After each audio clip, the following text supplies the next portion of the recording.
I grew up in Clearwater, a place with a population of 3,104. It was a picture-perfect small town. 2 stoplights, Friday night football, and everyone knew. Everyone knew everyone. Outsiders always said it seemed so peaceful. I used to think so too. That changed when I was 16. A girl from my school disappeared right after the homecoming game. The official story. She ran away, but some of us didn't buy it.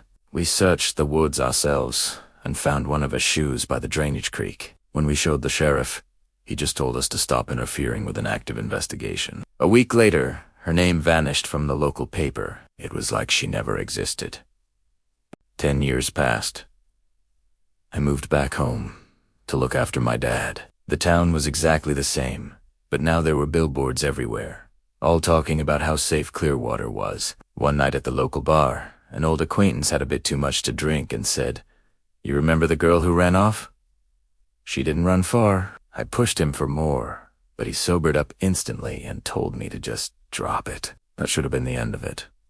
But a question like that just eats away at you, you know. So I started digging. I got my hands on the old police report, but huge chunks were blacked out. The weirdest part, the sheriff's signature was dated 3 days before she even went missing. That night, I drove to the old football field. The bleachers were gone, replaced by a new maintenance shed. Walking around back, the ground felt off. It was soft, like it had been recently turned over. The next night, I went back with a flashlight and a shovel. It didn't take long to hit something hard. Concrete. A storm drain. Inside, I found a rusty metal box filled with old cassette tapes, each one labeled with a date. I played the first one. The voice that came through the speakers made my blood run cold. It was the sheriff, and he was interviewing someone. My father. The recording cut out abruptly, followed by static, and then a faint sound that twisted my stomach into a knot. A scream. The next morning, I took the box straight to the police station, but the sheriff wasn't there.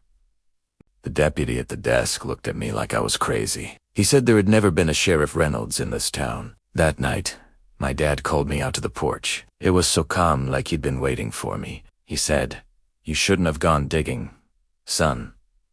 Clearwater keeps its peace because we all agree to forget." The next day, the maintenance shed was gone. The box of tapes was gone.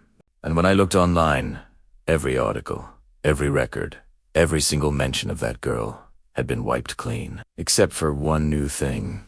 A fresh billboard on the highway into town. It read, "Welcome to Clearwater. A great place to grow up."